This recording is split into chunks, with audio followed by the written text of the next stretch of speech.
আসসালামু আলাইকুম। আজকে আমি আপনাদের সাথে শেয়ার করব সবচেয়ে বেশি স্বাদের মুরগির মাংসের রেসিপি। নর্মালি মুরগির মাংস কিন্তু অনেকেই কম বেশি রান্না করে থাকেন, কিন্তু আজকে আমি আপনাদের সাথে শেয়ার করব কিছু টিপস অ্যান্ড ট্রিক্স, যেটা ফলো করলে আপনাদের মুরগির রান্নাটাও হবে সবথেকে বেস্ট। চলুন দেখে আসি।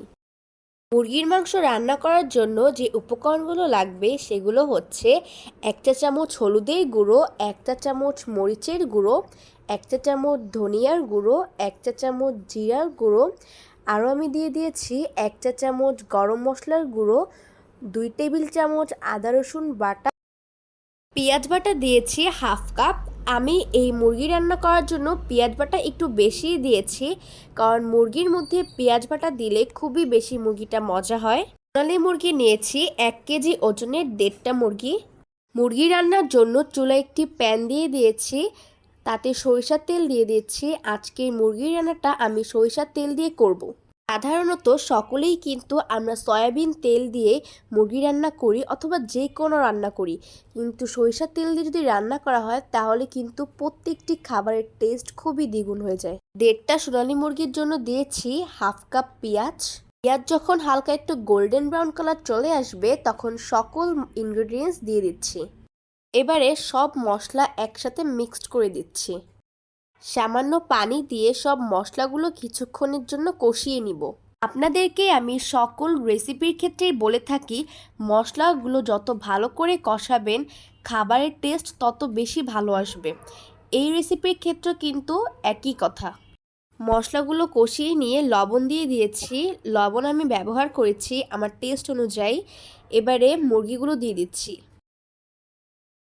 এখন যেটা করতে হবে, মুরগির সাথে সব মশলাগুলো ভালো করে মিক্সড করে নিচ্ছি। আচ্ছা, এবারে যেটা করতে হবে, মুরগি মাংসগুলোকে ভালো করে কিছুক্ষণ কষিয়ে নিতে হবে যাতে মুরগিগুলো আধা সিদ্ধ হয়ে যায়।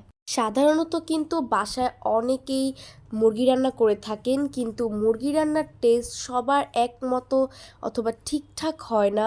কেউ মুরগি রান্না করতে গেলে একটু ভুল করেন অথবা মাংসের মশলাগুলোর মেজারমেন্টটা ঠিক হয় না।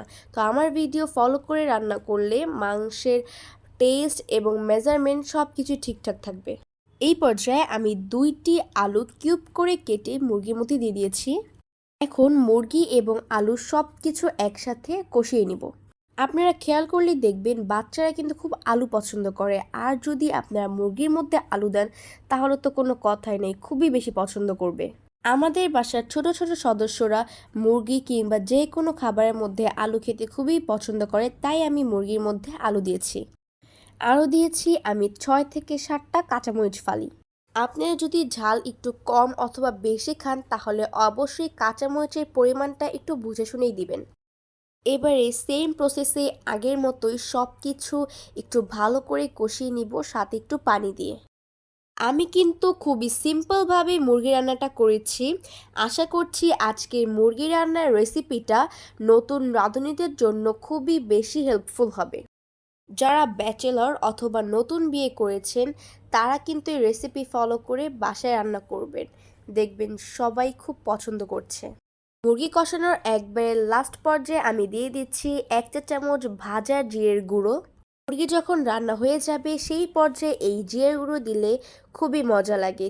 তৈরি হয়ে গিয়েছে আমার সিম্পল এবং গুড লুকিং চিকেন রেসিপি।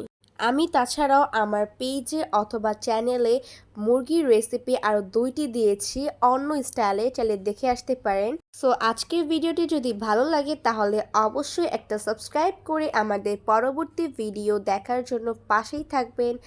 আল্লাহ হাফেজ।